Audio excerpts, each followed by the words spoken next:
Unibet. Die Tribüne erhebt sich und der Hexenkessel kocht. Da bleibt kein Moment, um einmal durchzuatmen. Bring it on. Mit dem Vortender abgefälscht und die Scheibe im Tor. Aus dem Nichts.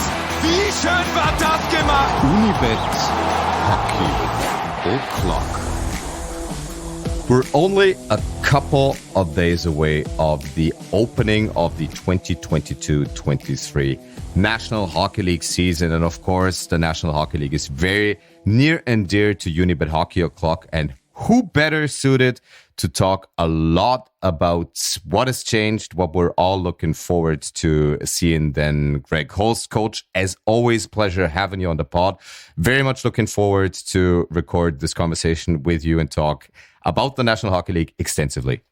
Martin, my pleasure to do this. Coach, first of all, we got to say that we kind of record this conversation with a heavy heart because I don't know if it's made its way out yet. I do think so, that a lot of people know, at the very least the ones that we've talked to. Pulse 24, which was the Austrian rights holder for National Hockey League games the last 2 seasons, didn't extend their contract. And that's why we're incredibly sad about not being able to do commentary on the league that we grew so fond of. How were you when you were dealt the news that there would be no more National Hockey League, like, inactive commentary for ourselves in the near future? Well, definitely disappointed because the league is so exciting and could be even more exciting as some of the lower teams are getting better. And you have, looks like Marco Rossi is going to be sliding in there. You've got Kasper, he's playing in Sweden, but, you know, is he going to get a call after a shortened season in Sweden? You know, is he going to be there? You know, Mickey Raffo left. We had a lot of fun, you know, watching him. Hey, I got to get on the train normally in a couple of days to go to Vienna to do it. Like, yeah, really disappointing. But, you know, I guess they make their decisions for the reasons they have. But I know we did have a lot of fun doing it over a couple of years, and I'm definitely going to miss it. Same here. Apparently, the ratings, the numbers just weren't there, even though we always heard from a lot of fans. I mean, the Mighty Drunks even made us some jerseys, so that's very much appreciated. But from all the feedback that we got, it appeared that a lot of people watched it. Obviously, it never kind of really manifested when it comes to the numbers, and that's what eventually helps making decisions. It wasn't our decision from an editorial standpoint. I think we had great shows and tried to make it a worthwhile time for people that tuned in. Just to reminisce about the past 2 years a little bit, what was your favorite National Hockey League related moment? I mean, you came over as a commentator and an expert for the Ice Hockey League games, and it came out of nowhere that we were or that we would be able to do the National Hockey League. So that caught us on the wrong foot in a good way, just like it caught us on the wrong foot in a bad way that when it was announced that the National Hockey League would discontinue on Pulse. But looking back on the 2 years, what was your favorite on or off-air moment? Mine was definitely how you multiple times tried to hang yourself with the cable that was hanging off of the headset just seconds before we went on the air. I didn't realize the job was so dangerous, but you did save me a couple of times, so I thank you for that. You know, the most fun, well, there was lots of great moments, and we had good chemistry, and we had some laughs, but it was fantastic when the Montreal Canadiens made the finals out of nowhere. And how exciting it is. Montreal, and we're having our beers for breakfast, the golden ale, watching Montreal in the finals. I mean, that came out of nowhere. And me being from Montreal, that was freaking so exciting. Yeah, getting back to the hotel at 5 a.m. in the morning, people getting up, and we're having our good night beers. It's definitely a scene to remember. Sorry to interrupt. My dad had the best line when I told him, when he saw the video, you and me having beers at the Golden Ale for breakfast. He said, geez, that's kind of like your old schedule. That's kind of like your old lifestyle. So we had a good laugh on that, but we did have a good time, Martin, and I appreciate everything we did together. Most definitely. So there are other ways, of course, to watch and enjoy the National Hockey League. First and foremost, the National Hockey League Game Center, if people intend to watch it that way. It's a great way to follow the league. You get all the games, and it's very worthwhile to start watching the games in September because it helps you all the more or all the better to understand everything that this league is about come playoff time, which is then another great way to get into league action, but we'll save that for another day. Just a quick overview of what this podcast is gonna be about and how we're gonna tackle the many different topics, things that have gone on during summer, things that are right now ongoing as teams prepare for the season, and things that might be interesting for the course of the season. We're going to talk about both conferences and some of the most important teams, interesting story angles, storylines.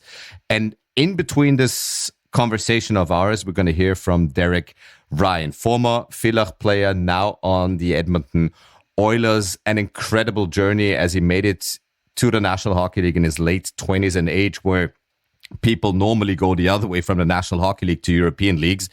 And that's why he's such an incredible person to listen to, why he's such a unicorn, and why, Coach, we're going to talk a little bit about that as well. If you want to directly jump to Derek Ryan's interview, the conversation I was lucky enough to have with him a couple of days ago, you can do so by accessing the show notes. You'll find the time code where you can directly jump to.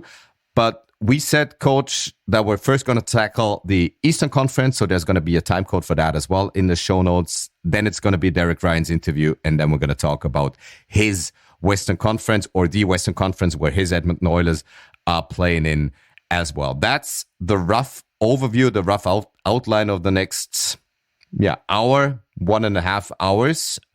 We'll try to keep it short and concise, but knowing you, Coach, and knowing myself, I guess we'll be running a little over time, but that's the beauty of a podcast. There's no way of talking about hockey too much. So we'll dive into things, and obviously the Eastern Conference. And the first team that I want to talk about in the Eastern Conference is, of course, the defending Eastern Conference champion, the Tampa Bay Lightning.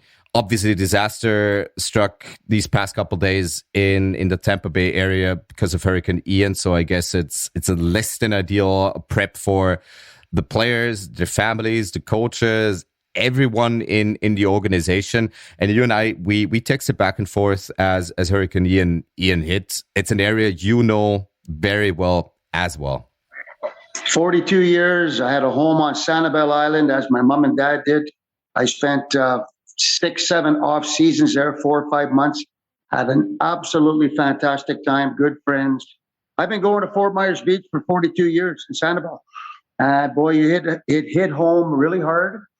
It's like hard to believe, but you know, the world is changing, and I know lots of people lost their lives and their homes, and my heart goes out to all of them. And it's a sad situation. And I know the football team, the Bucks, and the NHL team, you know, they're donating money to the cause, but it's very, very sad. It really is.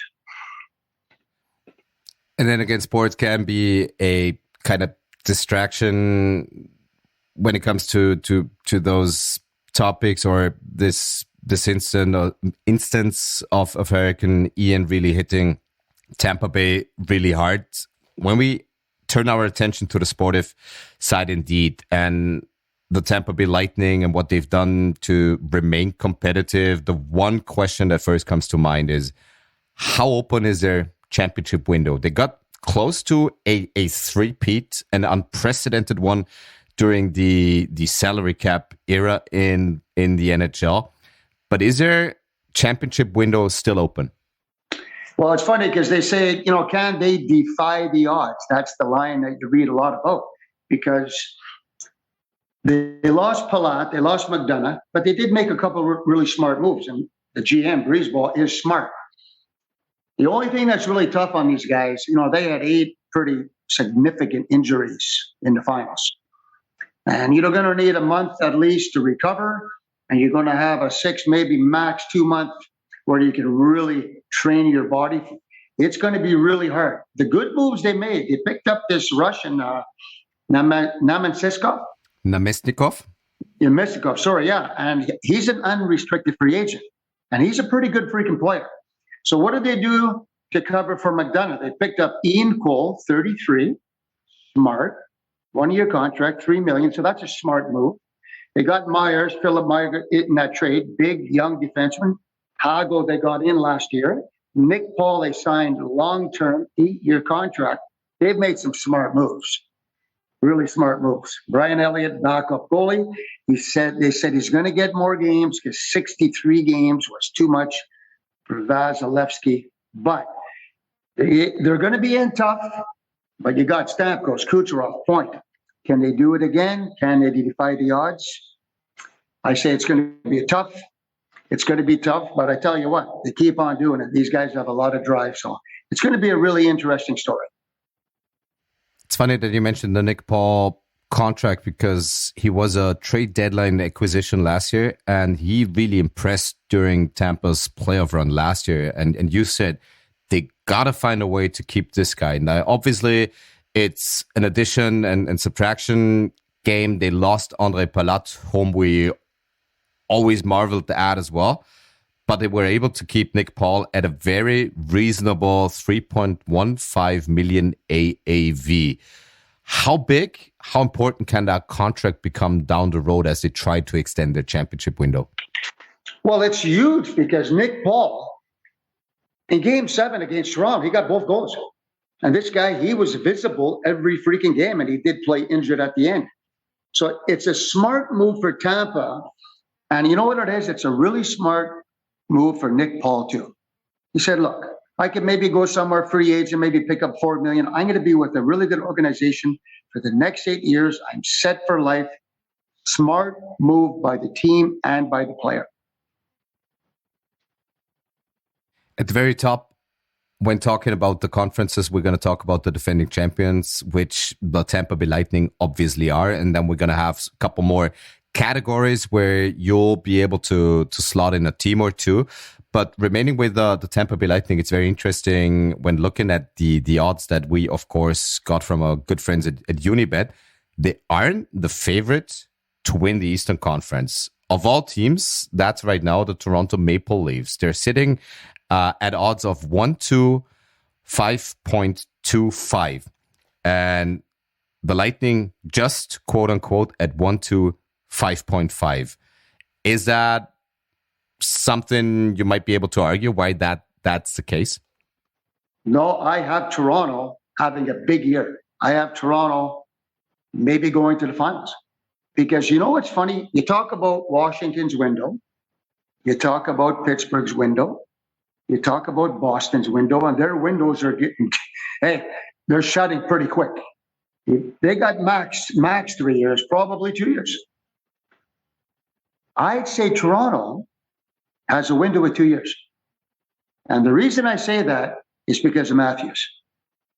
He's got this year and next year contract. Then he's a free agent.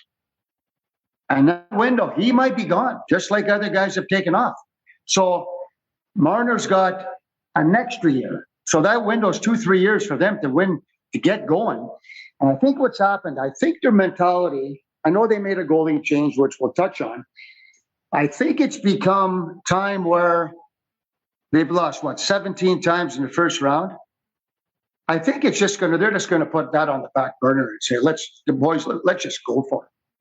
They didn't think Campbell was a good enough goalie, even though in Game 7, the score was 2-1. Edmonton thought Campbell was the guy. But interesting, they pick up Matt Murray and Samsonov. This is going to be, the GM's going to be a freaking hero or he's going to get fired. There's no in between in Toronto, right? This is big. And this is big time. And I honestly think Matt Murray, he kind of bounced back last year. He had some good faith. I think this is a real good duo. Samsonov can play. Murray can play. He's won 2 cups, so he's not under pressure to win a cup. I think this is a really intriguing move I think Toronto is going to have a great year. They're going to get into playoffs. And if they get, I believe they're going to get through the first round. If it's Tampa, fine.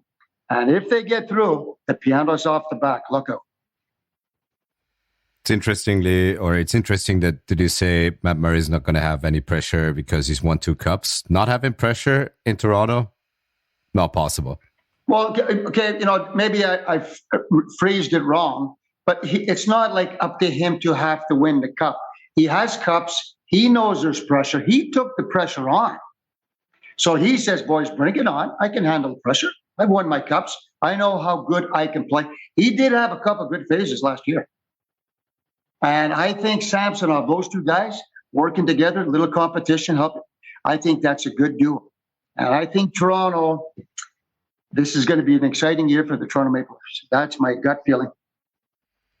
Just to round out the top 4 teams, the top 4 odds-on favorites to win the East, indeed, just to give people an impression, these are, as mentioned, the Maple Leafs, the Lightning, just a tad behind, and then at 1-6 odds, the Carolina Hurricanes, and at 1-6.5 odds, the Florida Panthers. Top 4 in the East that you'd agree with?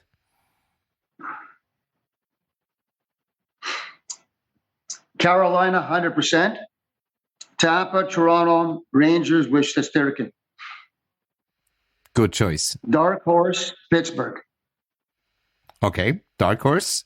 Dark horse, Pittsburgh. Jarry has to come up big, but dark horse, if they stay healthy, they were so close last year to getting through. If they stay healthy, their window's tightening, but dark horse, I would say, would be Pittsburgh. I like Carolina. I like the Burns pickup. Anderson's going to be healthy. He's going to be battling it out for the Vezina with Shesterkin. If Anderson doesn't go down last year, is there a different result in Carolina? Very possible, but we will see this year. But that's what it is, isn't it? Like the healthiest team usually has the best chance of going all the way. Chances of probably not going all the way would kind of fit our next category that we try to set up. It's the most improved team. I mean, we've seen some bad hockey, and I always think back of our season opener last year with Buffalo against the Coyotes, and I do think it was a 2-1 affair where Buffalo wasn't even close the team that they ended up being at the very end of the year. But when we look at the Eastern Conference as a whole, who is your most improved team from last year to this year? Well, I think Ottawa centers. I mean, you got Detroit, who made some really nice moves too. We'll talk about that. I'd say Ottawa. Ottawa picked up a couple of you pick up a 41 goal scorers and one of the MVPs in the league over the years, Giroux. You pick up Cam Talbot. They made some pretty nice moves, and boy, they got some good young players. Norris, Kachuk, Batherson, Stutzley. They got a hell of an offensive lineup. The question's going to be, Zub and Shabbat, they lead the pack on defense. Are they going to be strong enough defensively? They're going to be great offensively, but it's going to come down, can they grind it out on defense? So that's, they got Sanderson, a real good young defenseman. And that's going to be interesting. It's also interesting with Cam Talbot. Like, is he the answer? He did not like last year in Minnesota when they brought in Fleury. He didn't like it for some reason. And then when Fleury resigned, he didn't like that either. He said, I'm out of here. Surprise. Interesting. Well, wouldn't you want to have 2 really good goalies to grind it out, maybe win a cup? So is he going to be the guy? He's number 1 now, and he's going to get some shots because they're the kind of team's going to be 4-3, 5-4 games because you're going to be defensively. That's not going to be the strong point. But offensively, boy, they got some nice players. You're following a lot of Canadian media, and the Ottawa Senators haven't been good for quite some time. And they bring in Alex DeBrincat. They bring in Claude Giroux. They've got this young nucleus that they formed around Brady Tkachuk. What's the buzz about the Senators right now? Oh, the buzz is huge. I mean, they signed these guys to Norris, Tkachuk, just like 8-year contracts. These guys are going to be around for what they are. Is they're a freaking exciting team. they're not 1-2-2 defensive play. They're going on the offense. They are exciting. I mean, Coach Smith has done a pretty good job developing these guys over the year. But here, you know the stat as well as I do the last 2 years, how Ottawa started. This is big. 2 years ago, they won 1 game in their first 10. Last year, they won 4 games of the first 20. So what happens? Boy, the dressing room starts to bicker, the fans are upset, and the coach is probably going to get fired. So, but let's look at the other side. If they come out of the gates and, they win 7 of the first 10, that rink is going to be packed. Giroux is from the area, as is his wife. They're excited already about him coming back. Excuse me. If they have a good start, this is going to be one exciting hockey city. And attendance hasn't been great in the Canadian Tire Center the last couple of years. And DJ Smith, the head coach, is an interesting guy to talk about because he's heading into his 4th season as a Senators head coach. And that's usually where you want to see some improvements. What has to happen for DJ Smith to keep his job and the seat not getting warmer than it already might be? Well, how did Ottawa look down the stretch last year? They look pretty good. They had a above 500 winning percentage down the stretch. He's developed these guys pretty good. Stutzley, these guys, they're all getting better. Patterson, they're getting better. Kachuk's big, he's tough.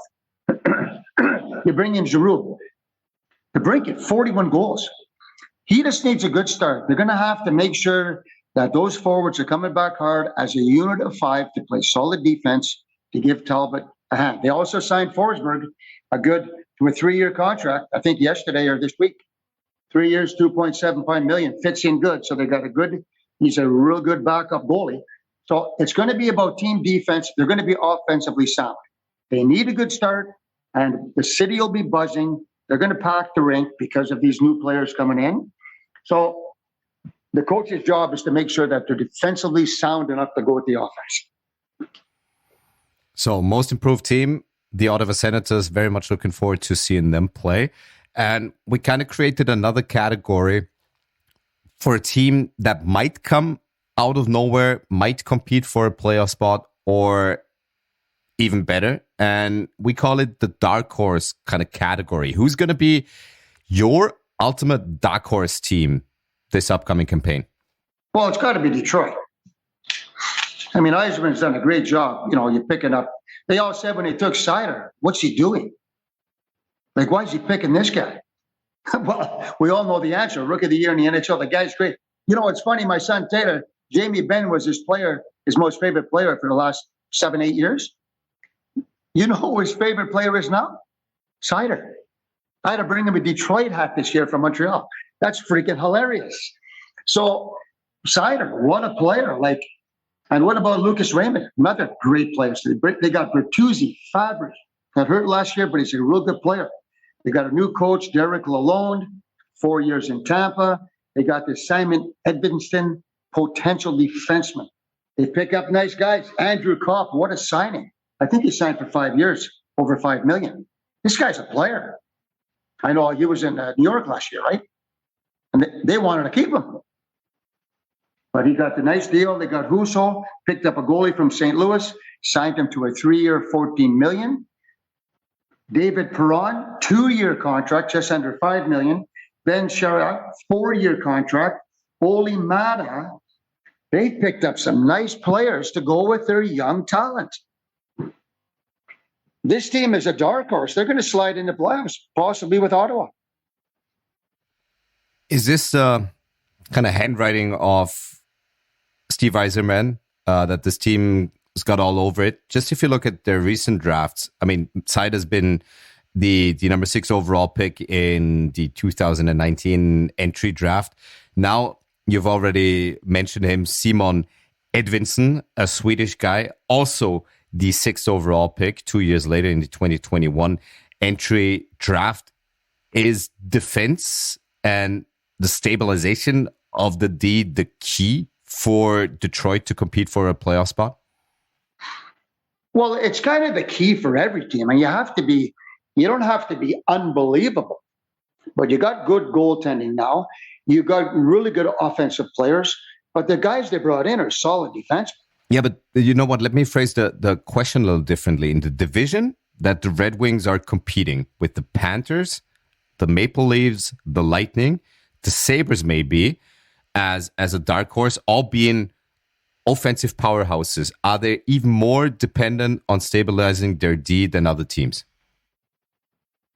Well, I'd say bringing in Oli Mata, Sherrod, Mark, Physic, I think they've done a pretty good job of solidifying that. And they feel that Husso is going to be the goalie. And you got a guy like Andrew Kopp. He's not only offensive, he's a really good defensive player. I mean, we know Perron's going to score. They picked up some nice guys. And all these players, as the Raymonds and all these guys, and how good a Sider defensively do, they're going to be sound on defense. There's no doubt about that. But I think what Yzerman's done is he says, I got these young guys. I can pick up these other players for 2 to 4 years to really guide them along the way. Let's not be rebuilding every freaking year. It's too much pressure on the young guys. He's done a great job. Who's the coach you brought in? You know about this coach. You probably know more than I do about him because you've been telling me now 4 years in Tampa, assistant coming through the NCAA. This guy, that's a great move, bringing in Derek Lalonde. This is going to be a really, really fun season in Detroit. Like Yzerman's making these moves. He's not guessing with these moves. He's making smart, calculated moves to make this team slip up real close and having a good chance of making the playoffs.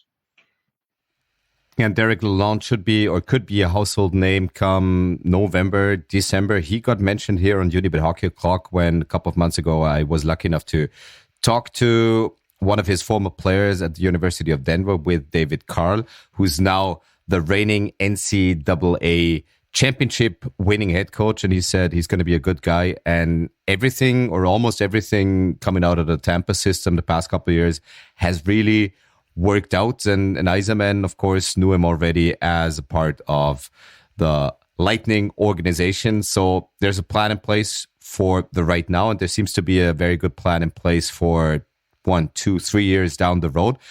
And how does Marco Kasper factor in all these plans? Well, how does he factor in? He's kind of like Sider was. A lot of teams question, why are they picking this guy Kasper so high? But he knows what he's doing. He went over to Sweden now, and he's had a fantastic start. So I think it's a really good move letting him stay in Sweden, doing his job. I think that's a really good move. Does he get a call during the year sometime? Or I don't know how that works, but next year he's going to be penciled in. He's going to be bigger, stronger, more experienced. Financially, he's got a nice contract right in front of him. Great story. Another great Austrian story, as is Marco Rossi, as we know. You were alluding to the great start Marco Kasper had in the Swedish Hockey League, and that's something that is confirmed by the Unibet stats. 5 games played so far. We're recording this conversation on Monday evening, by the way, with 4 points. So the scoring is there with Marco Kasper, always was there. But how does it work, like in between players and organizations? How much contact is their usual? How much of kind of organizational advice is he getting in terms of bulking up, improving his game? How does it work between the bigger, the premier European organizations and the National Hockey League teams? Well, let's put it this way. How many great Swedish players did Steve Yzerman play with? Unbelievable. Winning Stanley Cups. The Zetterbergs, the great defenseman, one of the greatest defensemen ever. His connection to Sweden is fantastic. That's why this is coming down. He's in contact with these guys big time. Yzerman knows exactly what he's doing. And that's why his connection to there, yes, it's tight. He'll be talking to the scouts. I'm sure he's going to fly over at some point. No, this is hands-on. Steve Yzerman is a pretty smart hockey man. Great hockey player, great GM. And a name that might have escaped you would be Niklas Lidström. Well, yeah, I mean, how could I forget Lidstrom? Come on. No, it's okay. So many names that go around, so many teams. I did have 7 concussions in my life. I'm just letting you know, right? No, it's all good. And even if a couple more names are slipping you, they're slipping me as well. So we're trying to do our best to just get listeners out there. The status quo of what we think will be a tremendously exciting season. The Unibet stats kind of back the dark horsishness and the most improved team status of Ottawa, Detroit and Ottawa respectively, up, because making the playoffs, the odds for Ottawa are 1-3, and making the playoffs for Detroit, the odds according to the bookkeepers or bookmakers at Unibet are 1-3.75. I wouldn't call these long shot odds, so obviously the odds makers are onto something. As are you. Well, they're onto something, and I didn't read those odds. I'm just going by my gut feeling what's going on with other teams like Montreal. You know, they're not going to make the playoffs. They're going to be an improved team under Coach St. Louis. They're going to be on a really good direction. Buffalo is getting better. You know, can Lindy Ruff survive this? I think Boston's in trouble. I really do. I know they made a coaching change, which surprised a lot of people, but Marchand's out for a couple more months, 2, 3, 4 months, maybe January. McAvoy's hurt. Now Taylor Hall went down. Krejci comes back. He's 35. It's Bergeron's last year, more than likely. Like, wow, this is a beat-up team. And the season hasn't even started. Their window's tight. They got a lot of injuries. This is going to be a really tough year for Boston. That would have been one of the categories that we talk about that I sent you beforehand. The team that might be in for a rough year. Is it the Boston Bruins in the Eastern Conference, or is there another one on your radar? Well, you got to look at Washington too. I have to say a little bit, because Boston's definitely on there. I mean, they might not get. Marchand had both his hips done. McAvoy's looking at 6 months out. Hall just went down. He's not going to be there for the start of the season. You know, like I said, Bergeron, Krejci. Ovechkin, he's going to score. He's 37. Usi's 36. Backstrom is 35. He's hurt. How do they get this done? This is going to be Washington. It's going to be a tough year for Washington. Is Kemper the answer in nets? I mean, they lost Vanich. He was a pretty good freaking goalie. Is Kemper the answer? And like I said, Obi 37, Ushi 36 back. These are their top players. I think Washington, it's going to be real tough in Washington, and it's going to be tough for Boston.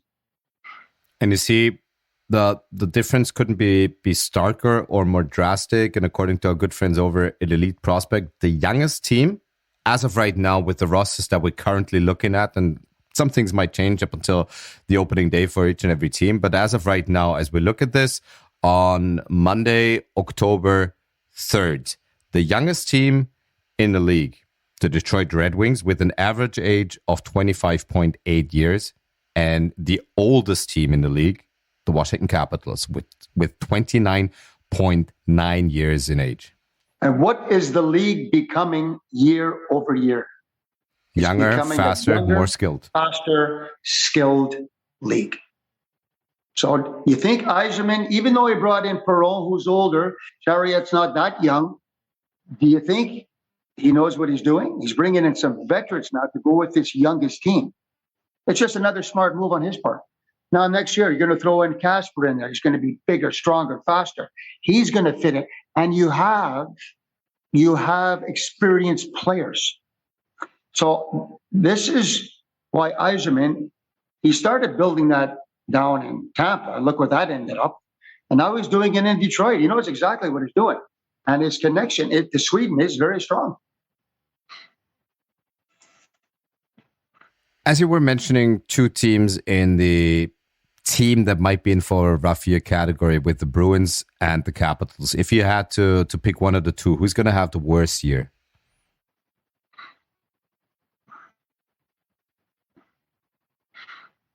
Washington. I think the Swayman and Nets, I think the Boston goaltending is strong enough Hall's not going to be out too long. The second half of the season will tell the tale with McAvoy, Marshall, all the guys coming back. And I think Backstrom's been hurt a lot. He's one of their key players. Ovi is 37. Bringing Krejci back too. Okay, so he's going to fit into that second line centerman. So they're going to be okay. I think Washington. It's going to be an old grind for Washington. But everybody's watching one thing: Ovi scoring goals. Going to try to catch Gretzky in the next few years. That's going to be one of the most exciting things coming out of Washington. I know we got 16 teams in every conference and roughly 20 to 35 players on the roster. So we're talking about hundreds of players in each and every conference that we're going to be able to see, and who knows who's coming over eventually and over the course of the season from Europe and other countries. But if you had to narrow it down to one player, who's the one player you're most looking forward to see in the Eastern Conference? Well, can I throw one more thing in there too in Washington? Wilson's hurt. He's one of their big, tough players, and he's going to be out for quite a long time. He got hurt in the playoffs. He hurt his knee, and he's banged up. Okay, sorry to the new question. Who was my guy there? I think it was the guy that went to Columbus there. Johnny Hockey? Johnny Hockey. He's 5'9", 160 pounds. He's like a fly on water. He's a fantastic little hockey player. Over 100 points last year. Had a lot of trouble leaving Calgary. He really did. He sent a heartfelt letter to the fans, and it was a tough decision for him. But he did it because I think some family stuff, and he's going to be really exciting to watch down in Columbus. It's going to be fun. He's probably going to play with Liney. If you read between the lines, so you know Liney is a big scorer, and he was happy to get out of Winnipeg. Now he's got to play with Gaudreau. This is going to be an exciting story down in Columbus. Everybody had Johnny Gaudreau penciled in to go to New Jersey, as he was born and raised there and learned to play hockey there. And everybody kind of had him connected to the New Jersey Devils. How surprised were you that he indeed ended up on the Columbus Blue Jackets, which are relevant in our market, but probably not on a national level? Probably like you and everybody else, totally shocked. I mean, this Columbus came right out of nowhere. But he had his reasons. He obviously had his reasons for not going to Jersey too. But it is what it is, and what it's done. You know, Columbus, people think it's not a hockey town. That rink is packed every game, and it's freaking one of the loudest places to play. And Gaudreau's going there, so it's going to be exciting. He knows what's coming. I read, if I read correctly, he kind of had Columbus kind of penciled in on his little list of teams. It just caught everybody by surprise. And it's going to be an interesting team for sure. Obviously, what will help to make the transition from Calgary to Columbus a little easier are the 7 years, or it's a 7-year contract with a $9.75 million AAV. It's going to be an interesting team to watch. And obviously, Johnny Hockey together with Patrick Laine, that could mean a lot of goals. Hopefully, a lot of goals will be scored by the guest that's upcoming right now. As we finish talking about the Eastern Conference, we'll talk about the Western Conference on the other side of the conversation with Derek Ryan. Just a quick one, as you just missed him by a couple of years, coaching him, seeing him in the old EBEL League. He went on to Sweden, and then at the late stages of his 20s, made his way onto an NHL roster. We talked about his journey a couple of times on our shows, but just trying to reduce it to one statement of yours. How incredible is it to you what he did? I'll tell you why. I haven't met the young man personally, unfortunately. I've told this story to so many kids that we work with in Canada and also in Austria, or any other young player that wants to listen. the route that he took has to open your eyes for young players. I know the NCAA, this and major junior. He went major junior. He went to University of Alberta. You've got some great university programs in Canada. And when you play major junior, every year you get one free year of Canadian college. So he went to University of Alberta 4 years, as other players have come out and had good careers. At 28, and then he came over to Europe. He played in Austria. Then he made the NHL at 28 years old, but he came through the Canadian university program. And it's a great program. And that's what I tell kids, guys, don't think NCAA is everything. And it's a fantastic story that I've shared with many people. I actually follow his story closely. In his last contract, I think it was three years, 10 million, which he has earned over the years. A fantastic story, Derek Ryan. And without further ado, we're going to have the pleasure of listening to said Derek Ryan. I recorded the conversation with him a little earlier this week. So this is Derek Ryan from the Edmonton Oilers here on Unibet Hockey O'Clock. Unibet Hockey O'Clock. Back on Unibet Hockey O'Clock, back with the huge NHL preview. We're previewing the 2022-2023 season, and we have a huge guest right now. It's none other than Derek Ryan from the Edmonton Oilers. Derek, so looking forward to talking to you. Thanks for being on the show. Yeah, no problem. Thanks for having me. It's fun to reconnect with my Austrian roots a little bit. It's kind of funny. I used to have a podcast 8-9 years ago when you were on Villach, and I already had you back on there. I couldn't find the episode because obviously SoundCloud doesn't keep them around. So it's indeed really nice to reconnect. So first of all, for all the people who last saw you on ice with Villach, how have you been those 8-9 years? Yeah, it's been a long time, eh? I've been good.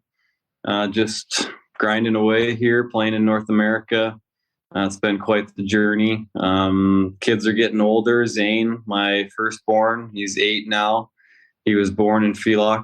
And so, yeah, now he's 8. He's playing hockey here in Edmonton at the U11 level. And he's a pretty good little hockey player. And our 6-year-old, August, she's a girl.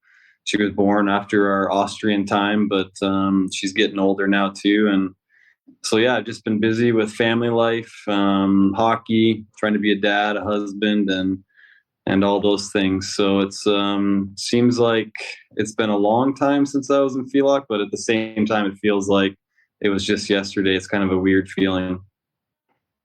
Glad to hear that the next generation of hopefully successful Ryan hockey players is already here to stay.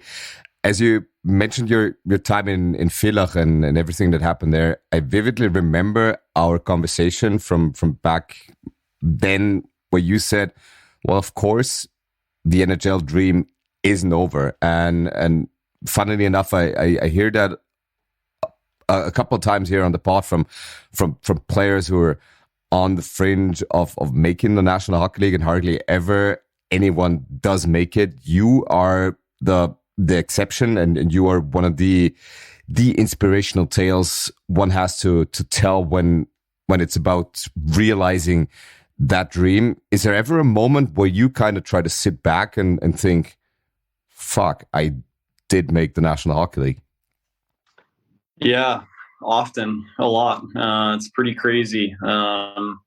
My story's pretty, like you said, pretty inspirational. So I've had the chance to share it a lot, whether it's podcasts like this or with people at church or with friends or people I don't even know. It touches a lot of lives, and that those opportunities that I get to speak to people really gives me an opportunity to reflect and kind of take a step back from the busyness of actually playing in the NHL. I can step back and realize, like, wow, this is pretty special. This is pretty crazy how it all worked out.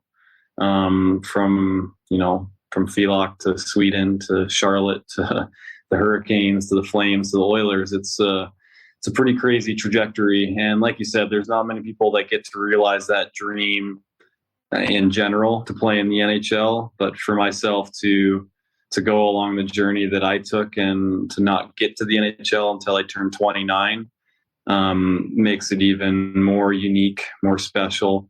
The perspective that I had playing in Europe and playing in the minor leagues before making it really makes me appreciate how cool it is to make it to the pinnacle of hockey. And so I don't take anything for granted. Every day in the NHL is a blessing.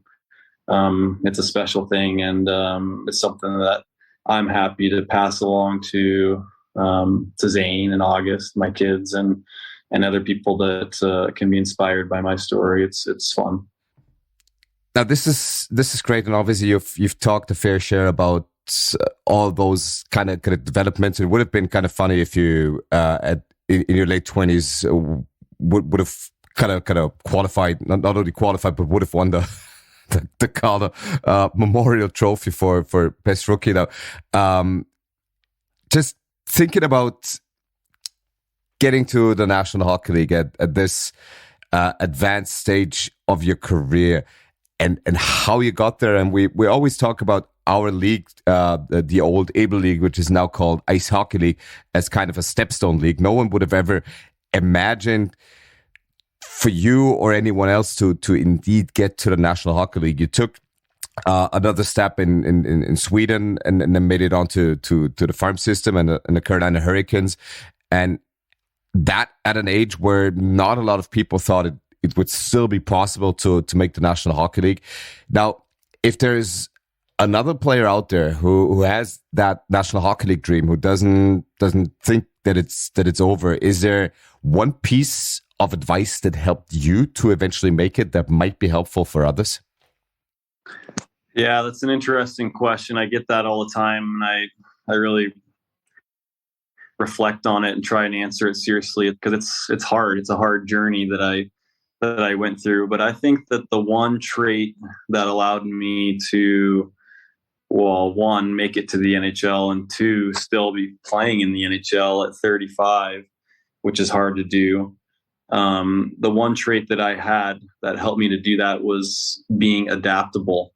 And what I mean by that is every step along the way that you just talked about, from Austria to Sweden to the farm leagues to the NHL, every league is different. Austria is so much different than Sweden. The old EBEL League, or now the Ice Hockey League, is so much more offensive. There's so many more scoring chances. Maybe the goaltending isn't the best there compared to other leagues. And going from there to Sweden, it was just a complete opposite. It's so much more defensive. There's so way fewer scoring chances. The goaltending there is, I would say, substantially better than the EBEL League. And so I had to be able to adapt to that different style of play. And obviously that year in Sweden was huge for me. That's one of the best leagues in Europe, if not one of the best leagues in the world.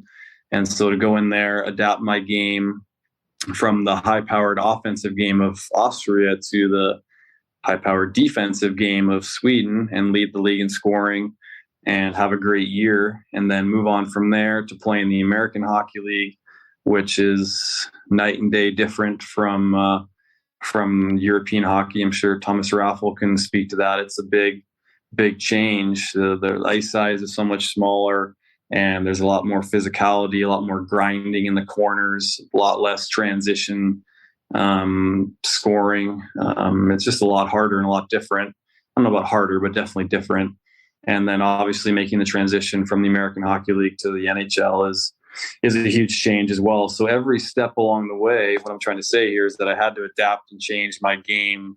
I couldn't just stay, Derek Ryan from Foul is Foul. I couldn't stay that same player along the way. I had to grow, and Derek Ryan and Foul is Foul learned how to score and make plays and use my speed, but I learned how to do different things on every step of the way, every step of the journey. So being adaptable, being willing to change your game, to suit where you're playing, who you're playing with, and those sorts of things. I don't think without that I could have made it to the NHL. It's huge. Now, last time I checked, they don't really teach the ability to adapt during practices and in hockey in general. How were you able to be that way, and where might be that advice for someone else how to behave when being asked to be adaptable? Well, I think it's being coachable is probably the best North American term, I guess. I don't know how you translate that, but being coachable, being willing to not be stuck in your ways, not be stubborn and say, no, this is Derek Ryan. This is how I was successful in Austria, and that's how I'm going to be successful every step of the way. It's saying, okay, well, I can use the skills that I developed there, but I can also learn from the coaches and the systems and the structure and the different hockey style along the way to add bits and pieces to the puzzle along the way. And the puzzle is my hockey game, my career, and how I play. And so being coachable lends yourself to learning and never thinking you know it all. You don't have all the answers. No matter how good of a season you had, wherever you're playing, you can always learn and get better. And that's definitely something I see now playing for the Edmonton Oilers. I have the pleasure of playing with two of the best players in the world, Connor McDavid and Leon Draisaitl, and they are the epitome of always wanting to learn and get better. They're always looking to ways they can get better in their game, how they can change, how the game of hockey in general is changing, especially at the National Hockey League level. It happens fast. So they're always adapting, they're coachable, they're learning, and they're getting better. And if two of the best players in the world are doing that, then that's probably something that everybody should try to do. Obviously, we're going to talk a little bit about them in a couple of minutes, but the one word that already kind of popped up during our conversation, and you named it when I prepared for this podcast, I always kind of look for storylines, and one of the things during training camp that always keeps showing up, doesn't matter if it's the National Football League or the National Hockey League, so many players always say training camp is a grind. How much of a grind is this training camp? We're recording this conversation a couple of days away from the season opener, already in training camp with the Oilers. But how tough is it at your age, 35 season, to go to a training camp for an eighth time? Yeah, NHL training camps are a different beast than any other training camp I've ever been to. It's something you can't really understand until you go through, but it's the best league in the world. There's 60 guys invited to the camp, and usually there's probably about half of them or maybe 40 of them that have a legitimate chance at cracking the roster or making an impression and having a chance at playing. And everybody's fighting for a job, and it's a grind. Every day's a grind at the rink. On the ice is hard. You're grinding away in the gym every day. And I've just played 2 preseason games where we've traveled day of the game to Seattle, where we have to do customs and border stuff. And then the one last night where you travel to Calgary. So there's the travel is pretty hard, and it just takes a toll on your body. And as a 35-year-old, it's funny to say because I'm getting old, but as a 35-year-old, it just takes a larger toll on your body as you do it longer. And it's hard. It's a mental grind as much as it is a physical grind. And it's something you really can't prepare yourself for until you go through it. And then you realize how hard you have to work and how many other guys want to be in that position and steal your job. Then again, going through it for an eighth time, is there... don't want to make you sound old, but I mean, 8 training camps, still something. Is there kind of a way you try to prepare differently, knowing or try to head into camp knowing what it's all about? Yeah, the biggest thing for me, I think, to answer your question, is just that every day is a new day. So if you had a great game last night, that's great. And the coaches and the management, they love that. But to be an NHL hockey player, you have to be able to do it every single day. And really, that's what it takes to be an NHL player, because we play 82 games a year. We're traveling all the time. You're gone all the time. It's a grind. So if you can't do it in preseason, there's no way you can do it in the regular season. And then for sure, there's no way you can do it in the postseason, which is even harder. So I take it as every day is a fresh day. You got to show up to the rink ready to work every single day. And that's whether that's in the gym or on the ice, usually both. And you can't take anything for granted. You have to show up every day ready to go and make sure you're putting your best foot forward. Because for young guys, especially when the management sees them coming up and maybe they have a chance to make the roster, they want to see you be able to do it every single day. Having one good game doesn't cut it. They want to see it every day.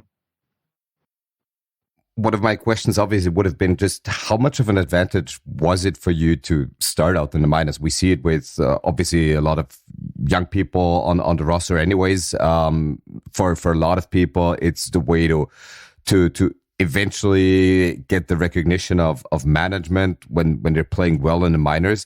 And a lot of people just don't ever want to return to the minors. But how important was it for you to have that experience, knowing that kind of grind in the American Hockey League to make you say, I want to stay at the NHL level for as long as possible and not gonna get back there? Well, I think it makes you appreciate how well you're treated and how good you have it in the NHL, because like you just said, the American Hockey League is such a grind.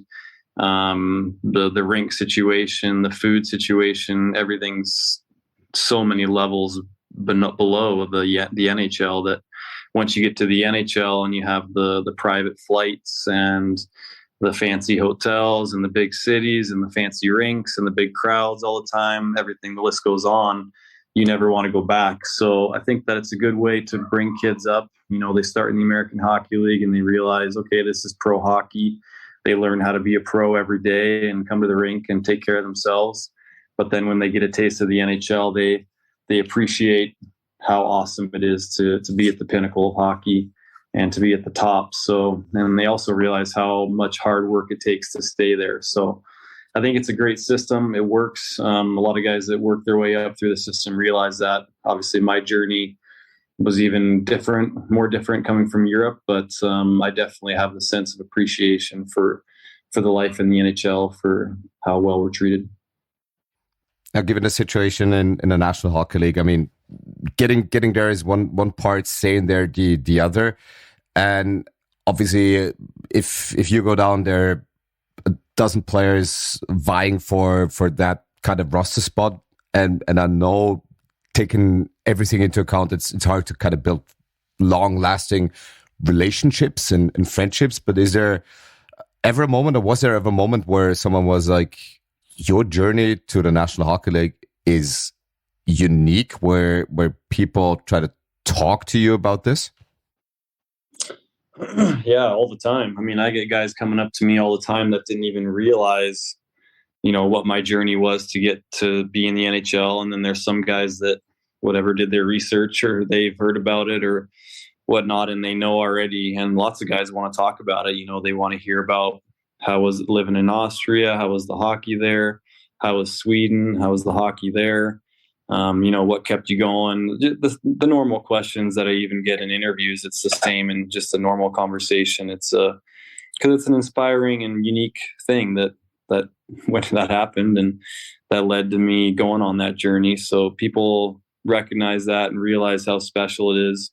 There are some more guys coming up through Canadian University where I played before I played in Austria that are getting more of an opportunity. There's a guy in the Edmonton Oilers farm system right now who played for the Golden Bears where I played, and he's getting an opportunity with the Oilers. So it's becoming to be a little more, I wouldn't say normal, but possible for people to work their way up from there. Whereas when I was playing in university in Canada, it was a pretty long, far shot, and it still is now, but it's more of an option now. So it's cool to share that story with people that are either just interested in it or maybe they have walked in some those footsteps as well.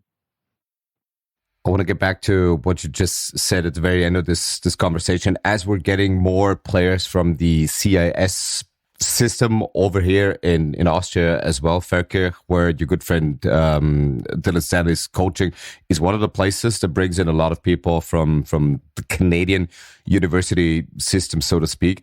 But as we're heading into the season, the new National Hockey League season, and your season opener is going to be in mid-October against Vancouver Canucks, how much of a hockey hunger is there in Canada? I mean, it's probably never stopping, but heading into the season with the Oilers coming off of a conference final appearance, how much hunger is there for hockey right now? Yeah, it's really high and it's really cool. Last year was pretty special when we went on a little bit of a playoff run there to the conference final. The city loves hockey and loves the Oilers anyways, but when we were going on the run, the city was just alive. It was electric. Everyone was talking about it. Everyone forgot about their problems at work or their problems at home, and they just cared about the Oilers. And it was really cool. I mean, guys couldn't go anywhere in the city, grocery stores or restaurants, or just walking around with your kids, their dogs or whatever. People come up and talk to you all the time about hockey, and it's all positive, people saying thank you for making my life more interesting, making my spring more fun. And so this city is just, it lives for the Oilers. And obviously there's some high expectations for this season, both inside our dressing room and in the city. So it's a good vibe. It's a really fun city to play in when things are going well. And I think the energy in the cities is building. Everyone has high expectations and we're all excited to get going, but it's fun to have the fans behind you for sure. And those high expectations, they're warranted because it's going to be a full season of head coach Jay Woodcroft. It's going to be a full season of newly acquired Jack Campbell. It's going to be a full season of Evander Kane. That buzz and that kind of high expectation level, how much do you really let it get to you? How much do you try to kind of zone out? Because obviously you talked about the day by day preparation and staying even keel. Do you feel that kind of buzz and the weight of the expectations? Yeah, a little bit, but I think that most guys, myself included, just try and block it out because at the end of the day, it's the NHL and every team, there's 32 teams, think that they're better than they were last year. Teams that didn't make the playoffs or were on the bubble making the playoffs think that they're better. And it's hard. There's nothing given for free in this league, and you have to earn it. So although we had a great season last year, great postseason, and we have a recipe on paper for another great season this year, that doesn't guarantee or mean anything. And hockey's a funny game. It's a game of inches. Centimeters, if you will, and so nothing's given for free, and we definitely know as players that it's going to take a lot of work starting now in training camp all the way to when the Stanley Cup's given out for there to be any success. It takes a lot of work, and so we realize that, and we know that just because there's high expectations doesn't guarantee anything. Now, a lot of fans obviously following the Edmonton Oilers and all the other teams for that matter. But just to give fans an impression of how an average day in training camp kind of looks like, and I know there are exhibition games and there are practice days and there are off days, but if you had to kind of find the lowest common denominator of how a day during training camp looks like, what would that be? Yeah, so usually there's a couple groups of teams that are skating because there's so many guys, 50 to 60 guys. So there's a lot of bodies. Usually show up to the rink between 8 and 9. There's breakfast there, and you have breakfast and you get ready for the day. You have a workout of some sort of a mobility and activation series. Then you're on the ice usually for probably about an hour as a practice. Then there'll be either a scrape or a flood, or you'll go to the practice surface, which we have here in Edmonton. We have 2 surfaces. So we just walk across to the practice surface, and we'll have some sort of a scrimmage with the other group. And it changes as camp rolls along and the numbers kind of dwindle down. Guys get sent down or sent back to their junior teams or whatever it is. But you'll have exhibition games where guys will play, be on the road, and then they'll get home late, 12 or 1 or 2 in the morning. And then it just kind of rinse and repeat the next day where you have a practice and preparing for the next game. So that's a kind of general overview of what training camp would look like. Now, you've had the distinct honor of, you've already mentioned it, playing with 2 of the very best players on the entire planet with Draisaitl and McDavid. And it's kind of a cliche question, but one has to ask it when one gets the chance to talk to you. Knowing those guys, playing with those guys, sharing a locker room with those guys, what kind of things stand out about them? What kind of things do you recognize, or does one recognize first when practicing with them, playing with them, just sharing a locker room with them? Yeah, it's a pretty special experience. It's special for fans, and I've been a fan, watching them for a long time to appreciate what they do on the ice, on the TV. But it's even more special when you get to see what they do day in and day out. And they come to practice every day.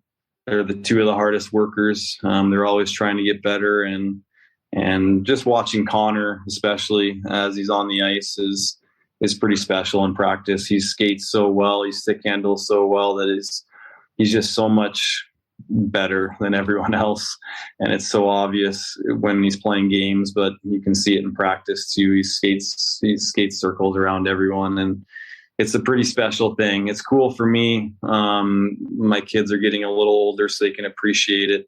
And I love that Zane, being an 8-year-old, he can come around the locker room or come to the games and practices or whatnot and hang out with Connor and Leon and all the guys. And he can really appreciate, I try to instill in him anyways, that he can appreciate, this is something special that we're witnessing here. Connor is going to be Wayne Gretzky in 20, 30, 40 years. That's going to be an equivalent statement. And, he's going to have his number in the rafters, same thing. He's going to be, the next great one. He is the next great one. So it's cool for me because I am old enough to appreciate that, and I can pass that legacy down to my kids as well, where they know that Dad got to play with Connor and Leon and play for the Oilers, which is a pretty storied franchise, and it's a cool experience for everyone in the family. And what should be sending shivers down other NHL players and teams' spines is that McDavid is just 25, Draisaitl is just 26, as they're potentially hitting their hockey prime. When one does look at ages, I don't know, age sometimes is just a number. With 35, you're one of the elder statesmen on the team. Thank God there's still Mike Smith, who's 40 years old. Is there ever a point where you do think, okay, I am a couple of years removed from their day of birth? Yeah, that's been definitely a funny thing to witness and go through. Beginning of training camp, you always get a big roster that has everyone's name and information, where they're from and date of birth, and it's pretty, I don't know, frightening to go through some of the birthdays of the young draft picks, and some of them are born when I was graduating high school and maybe university too. So it makes you feel pretty old, but at the same time makes you pinch yourself and realize how lucky you are to still be playing in the best league in the world and get to appreciate some of the young skill and things and players that are coming up through the ranks. So it's a cool thing, but I'm definitely getting up there in age, and I get that. The boys tell me that every day. They make sure I don't forget it.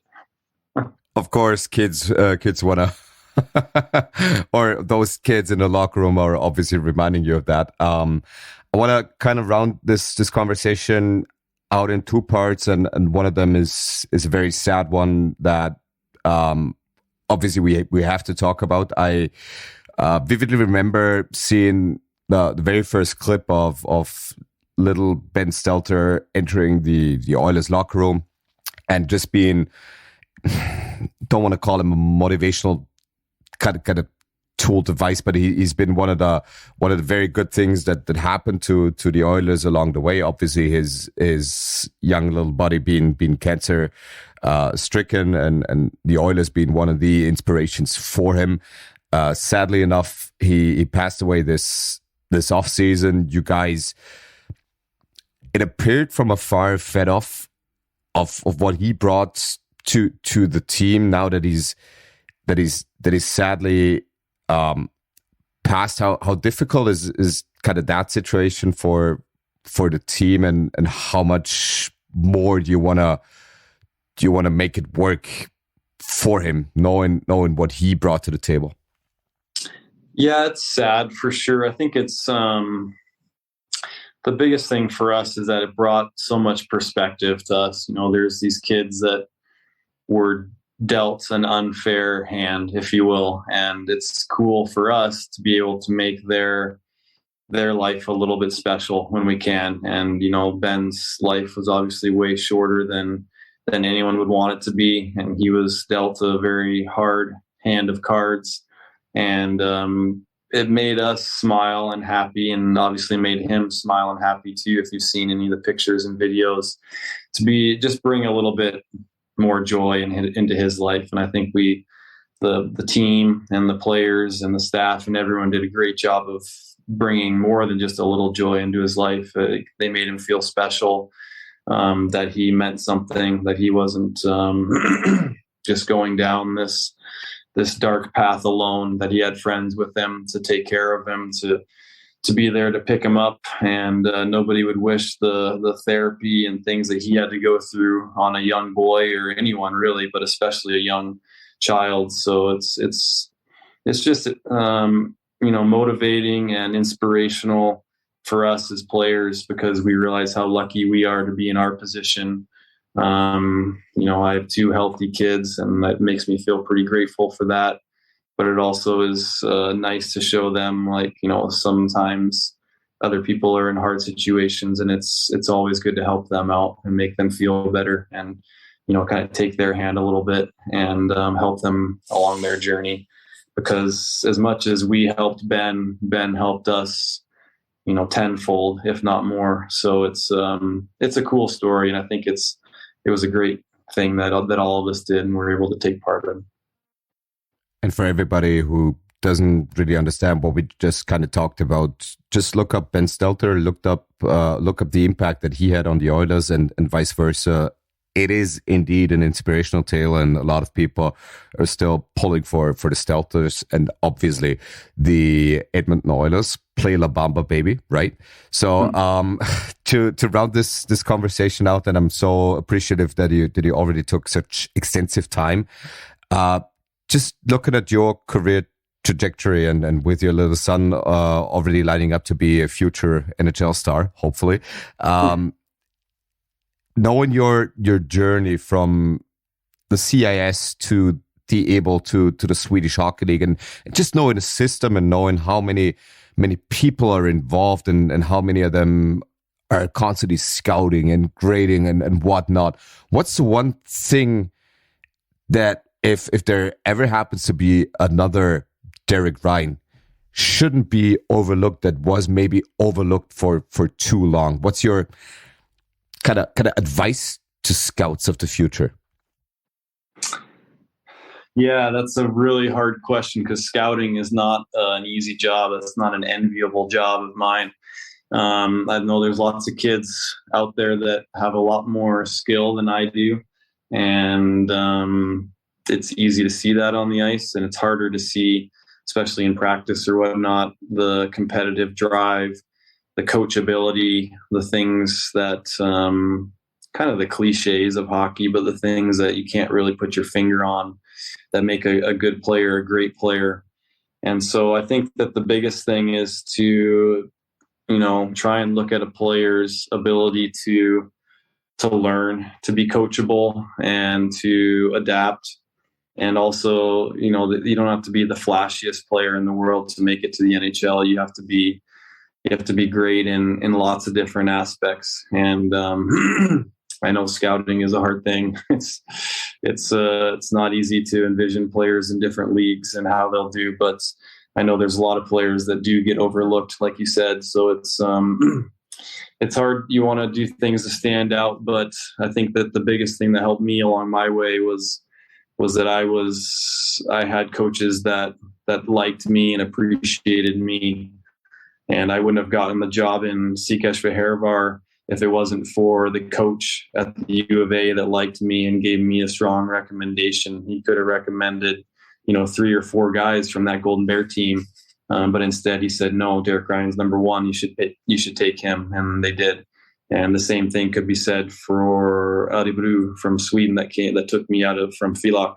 If I didn't have a strong recommendation from the coaching staff there and the management and recommendations of how strong my character is, they probably wouldn't have taken a flyer and a chance on me, because that's a big step from Austria to Sweden. So don't underestimate the power of building strong relationships, being a likable person, being a strong leader, and people realize that, and it might not seem like a big deal in the moment, but it adds up along the journey. And I think that's totally true with my journey.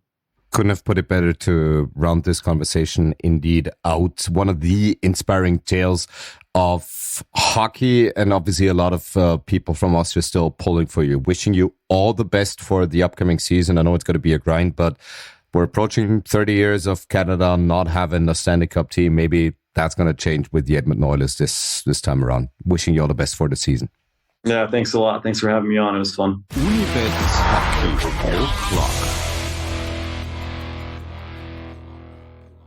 Incredible conversation with Derek Ryan. Incredibly lucky that I was able to talk to him at this length. It's no gimme to take 30 to 35 minutes out of one's time, especially during the grueling training camp grind.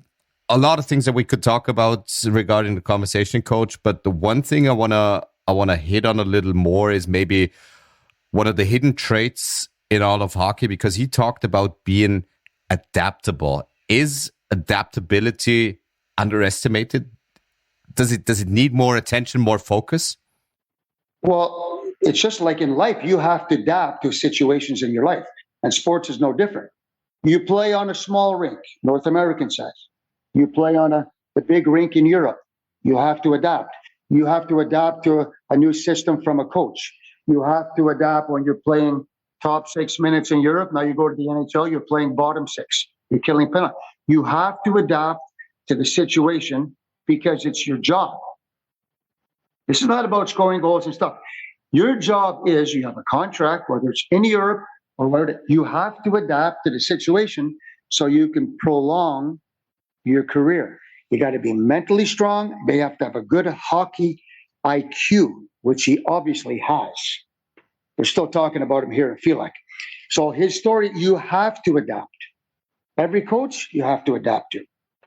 It's a great point. You have to adapt to the systems, to the culture of different countries, of the food, of the languages. Of course, you have to adapt. We're turning our attention to the Western Conference. Those who just listened to Derek Ryan and maybe missed the first part of this podcast, we hit the Eastern Conference teams and the most important storylines heading into the season, in our view, at the very beginning of this podcast. Now we're talking about the Western Conference that obviously has the Stanley Cup champion, the reigning Stanley Cup champion in it with the Colorado Avalanche. And just to get this out of the way, there's still the odds-on favorite to win another Stanley Cup. So we would have 2 successive repeats by 2 different teams. As we were talking about the Stanley Cup championship window being open and how long it might remain open for the Tampa Bay Lightning, how open is the window for the defending champion? Oh, another 5 years. 5 years? All these guys signed long-term contracts, 8-year contracts, all of them. So these guys aren't going anywhere for 5 years. So they're going to be one tough team to beat. I know they lost Kadri, and we'll go through the guys they lost, but they're a deep team. They went through the growing pains just like Tampa did. And now they felt what it feels like, and now they know how to get it done. It's not going to be easy, of course, but they, like you say, they're almost favorite, and every betting odds, they have them to repeat.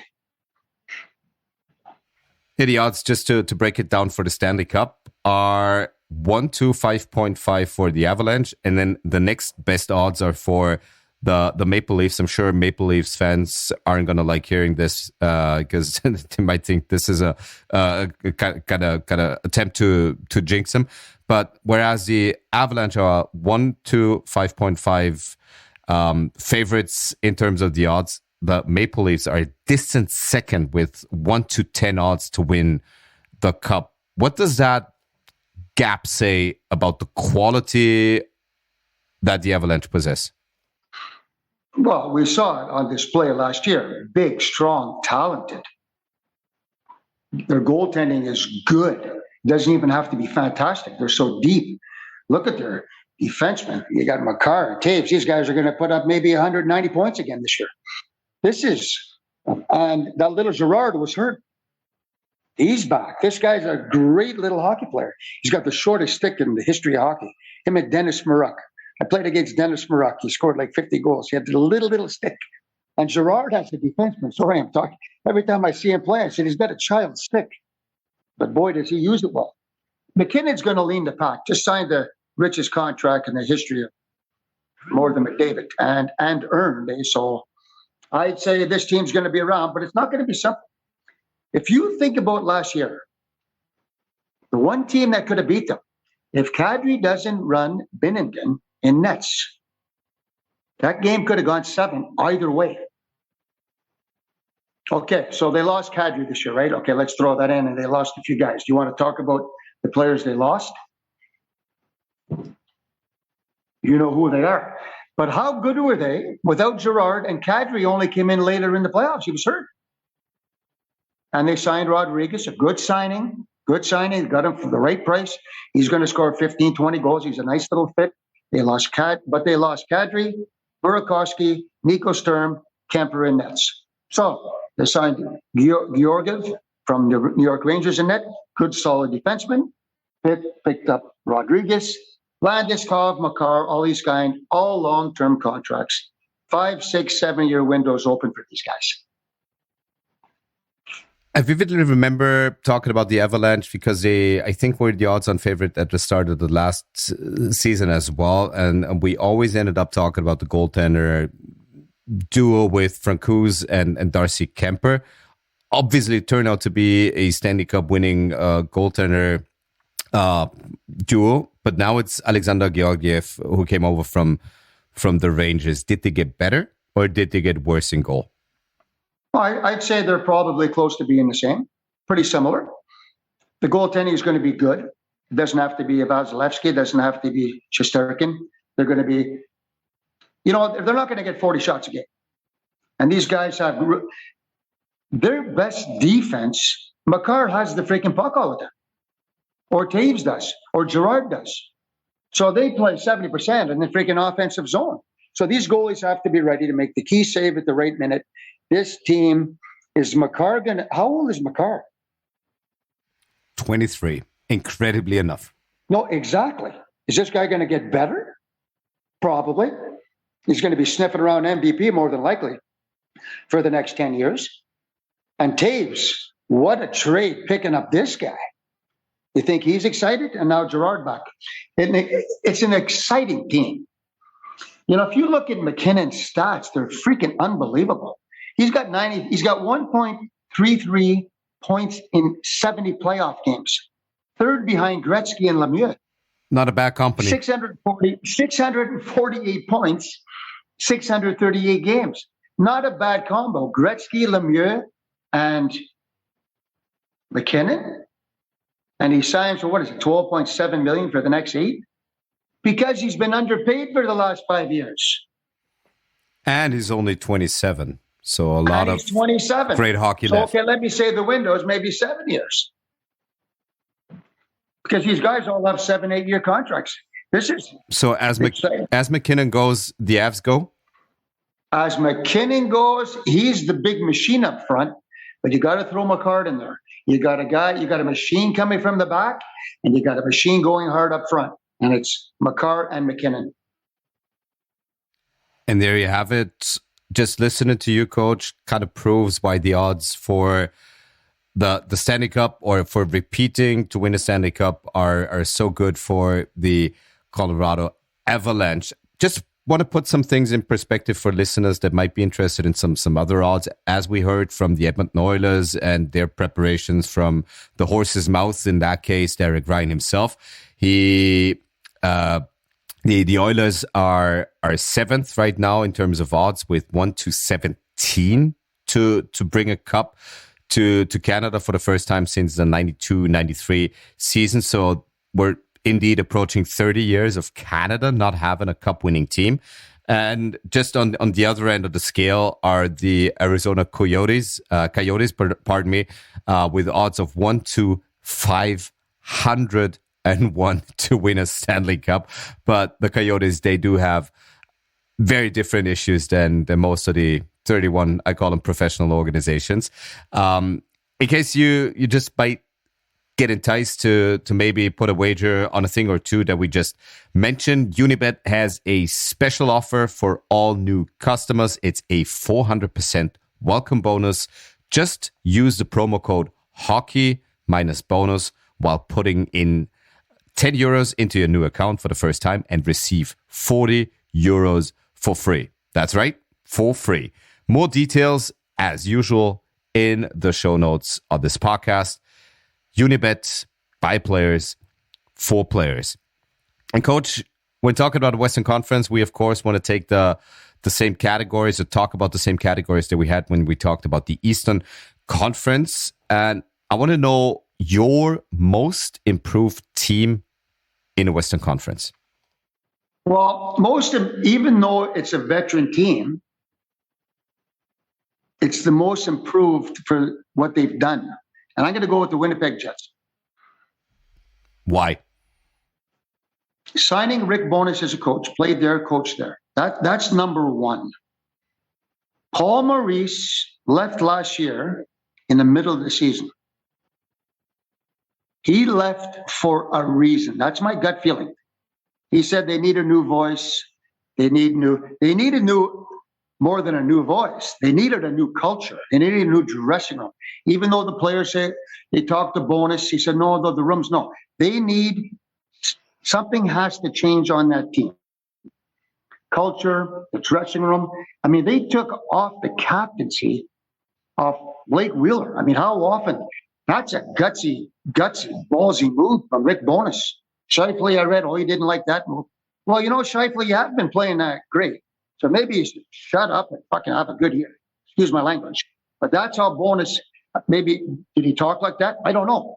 They got Wheeler, Scheifele, Ehlers, Kyle Connor, Lowry, Pierre-Luc Leduc, this young guy, Perfetti, coming in. Solid 6 defense. Hellebuyck, and next, they say you're one of the best goalies in the league. Well, we have to see it. This is a really good hockey team. And I know Scheifele, I shouldn't get upset like that because this guy's a pretty good player, but he's even saying, I haven't been playing good enough. We've all had a bad year. I didn't like the smart move by Bowness. They're excited. They all have something to prove. I want to follow up on a couple of things that you said. Obviously, Connor Hellebuyck, the goaltender for the Winnipeg Jets, just a couple of years removed from a Vezina Trophy winning campaign. But when we look at the guys who might be able to score points and goals for the Winnipeg Jets, is Kyle Connor, a 47 goal scorer last year, the superstar in the making that a casual fan hasn't heard of yet? Well, you haven't heard of him because he's kind of like in Winnipeg, right? If he's in New York, they hear about him, But no, the guy, he was up in the top 10 for MVP, if I understand right. Wheeler's a great player. Scheifele's a great player. Ehlers can fly. I mean, Pierre-Luc Dubois came up big time last year. He's like 24, 25 years old, big and strong. They pick up Sangagne, a veteran, had a great year last year. Cole Perfetti coming in, scored a couple goals the other night. This is an exciting team.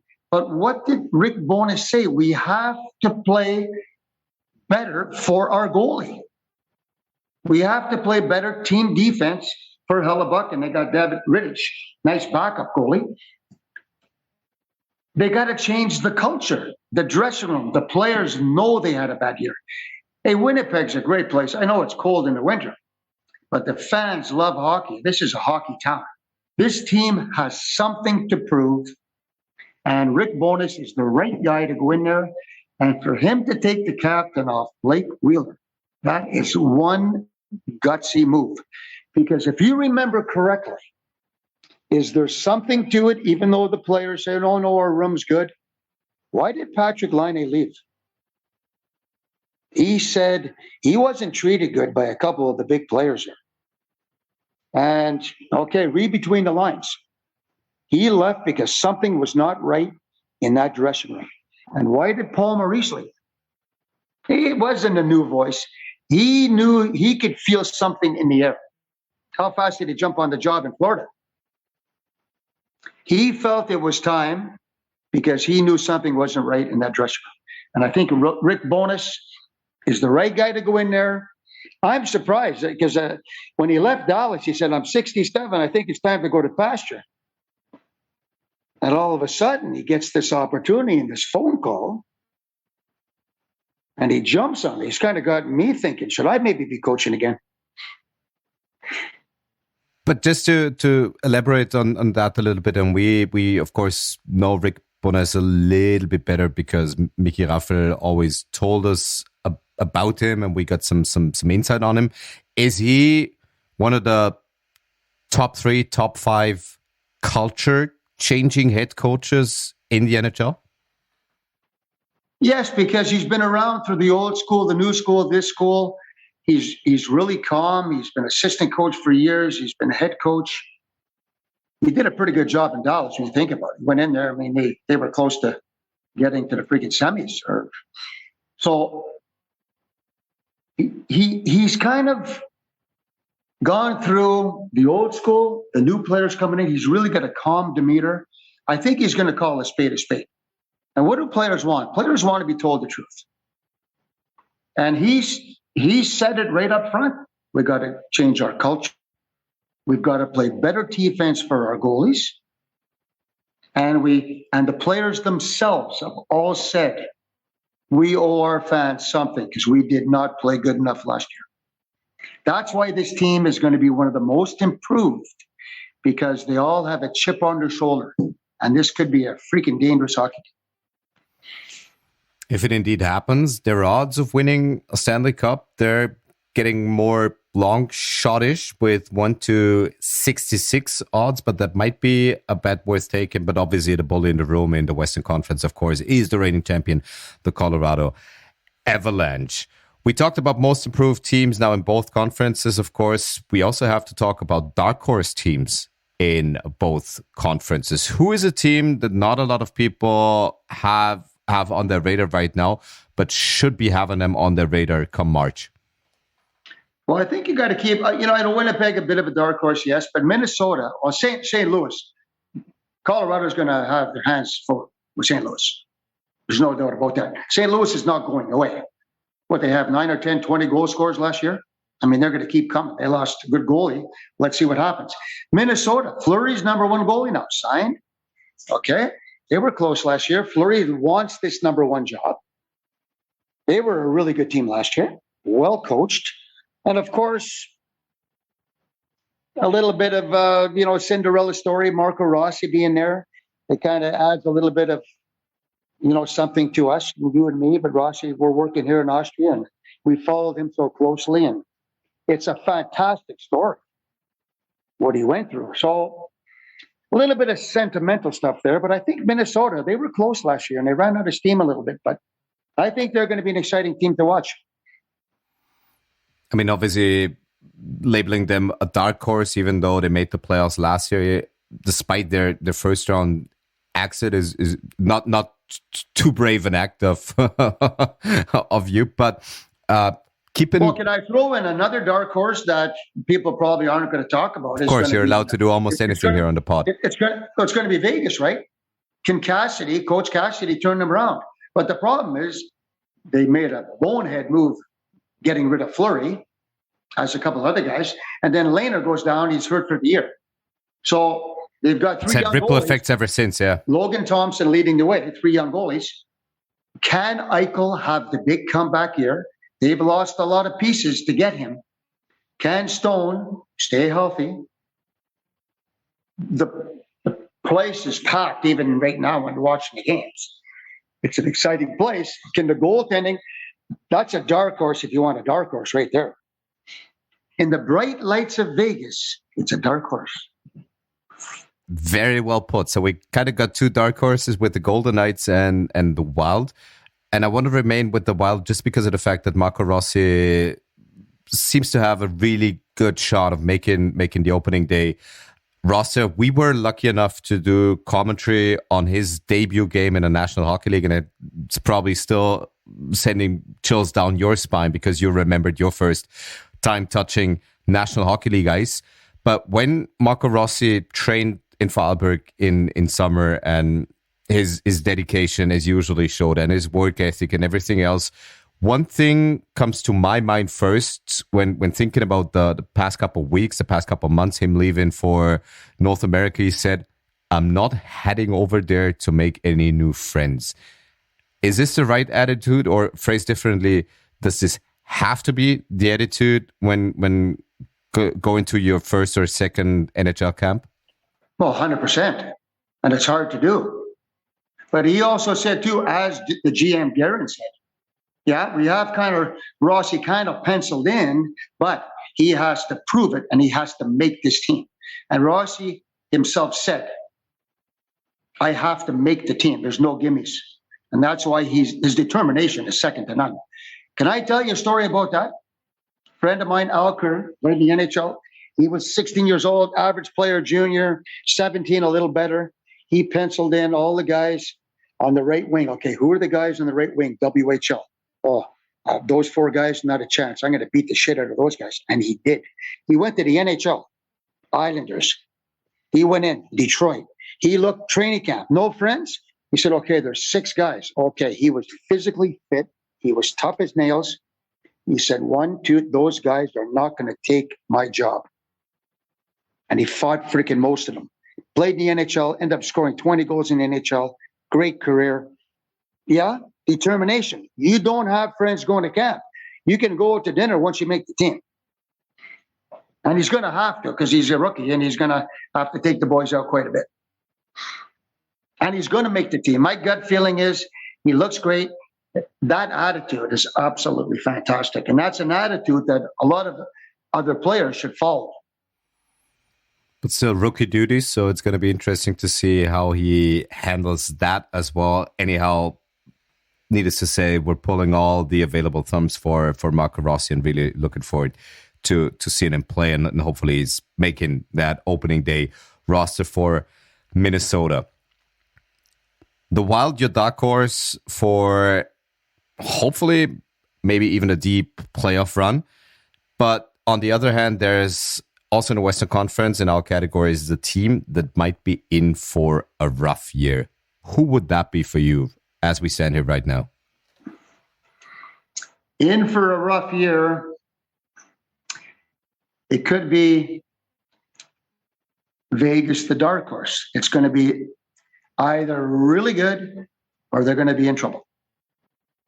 Because one injury, and Eichel has not played a full season in a long time, and the goaltending it's going to be make or break in Vegas. And I'm telling you what, if a GM ever should have got freaking fired, it should have been about 3-4 years ago. I'm not even going to go into that again. Getting rid of Fleury. They got rid of the face of the franchise. To this day, I don't understand that move. They've never been the same since they got rid of Fleury. Do you realize that? I know I get a little excited here, but I just don't understand that move. And to my knowledge, Kelly McCrimmon, the general manager, is still with the Vegas Golden Knights, and that could be a make or break season for him as well. Something we're gonna watch for as well.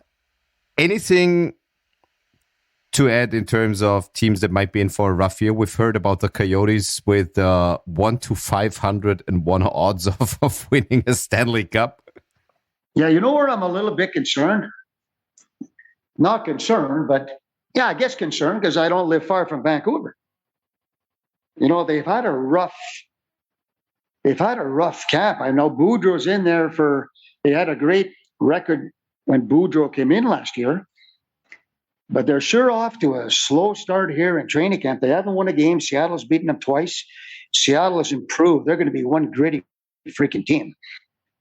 Vancouver, this is going to be a really interesting year. One of their top scorers went down. He's injured. He's had an operation on his finger.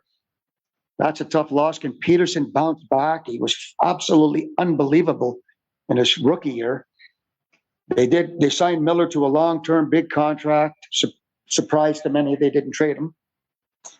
Vancouver, this is going to be one interesting story here. You know, we're all pulling for him, of course, because we want Canadian teams to do well, obviously. But this is going to be really interesting with Boudreau in there. He's done a great job in his career. So let's see what happens in Vancouver. And as we all know with Canadian teams, if things are going well, everything's great. But if things don't go according to plan, they can go south very fast. We had the player you were most looking forward to in the Eastern Conference. I, of course, want to have him in the Western Conference as well. Who's the one player you can't wait to see? Jonathan Huberdeau. In the big trade, this whole Calgary story was quite something. This past summer, like this off-season, incredible how things transpired.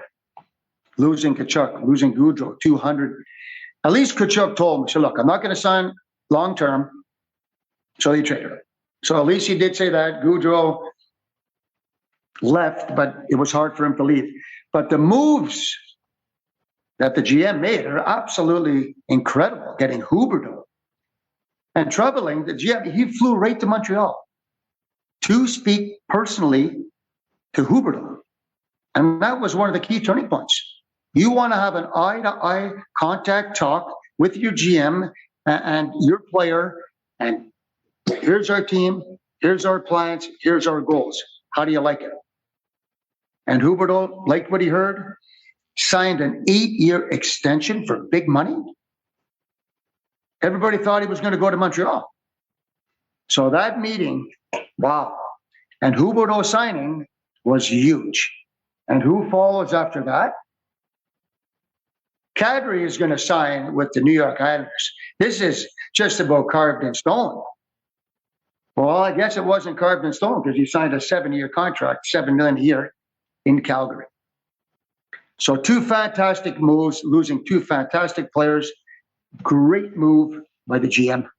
And who's in the trade? One of your favorite defensemen. Mackenzie Weegar. Mackenzie Weegar, 44 points last year. And who is one of his best friends? Huberdeau. And he wants to sign before the season starts. He wants to stay there long-term as well. So this says a lot for Coach Sutter. It says a lot for the city. It says a lot for these players to want to stay in Calgary. This brings the whole team together, and they're going to be stronger than last year.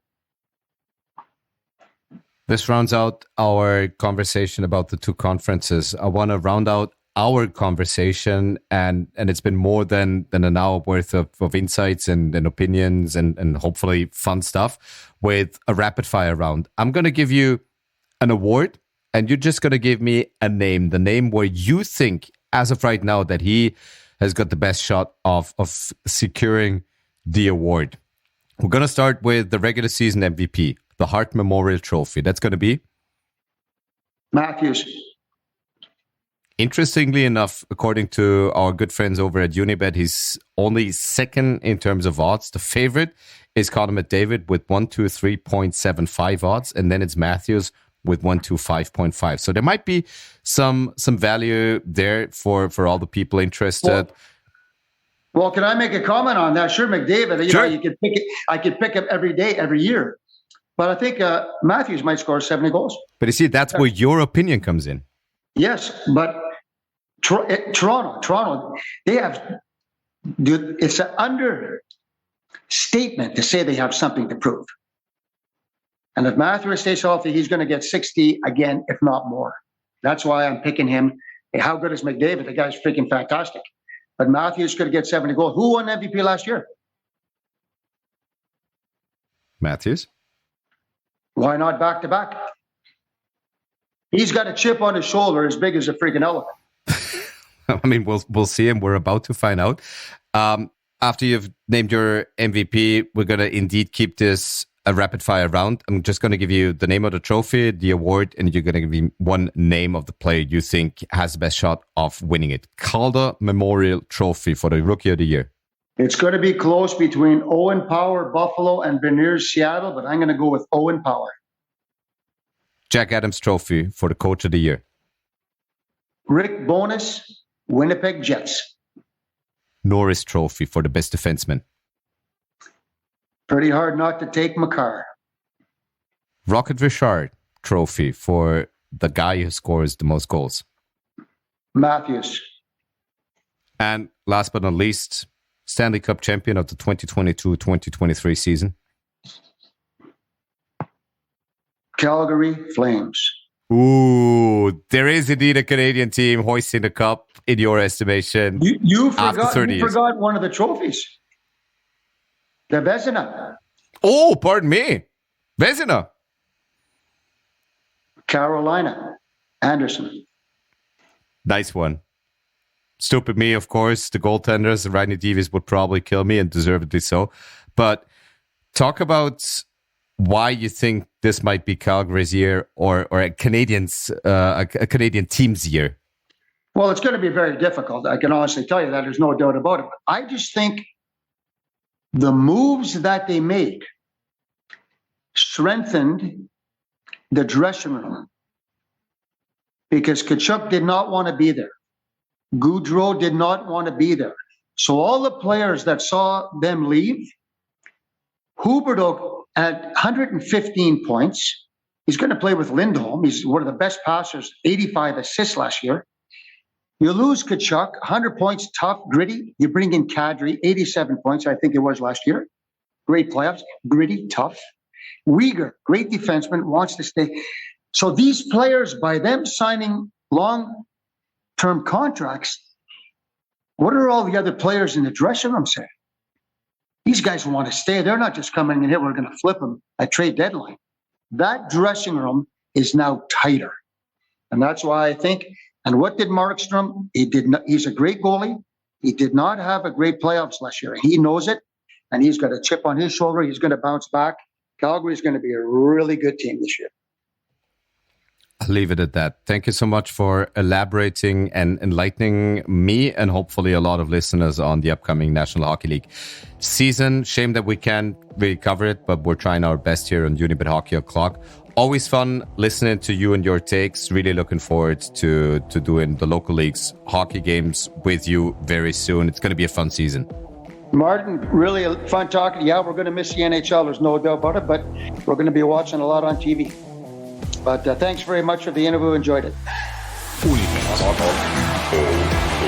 Exzellente Unterhaltung mit dem schönsten Sport der Welt. Unibet Hockey O'Clock.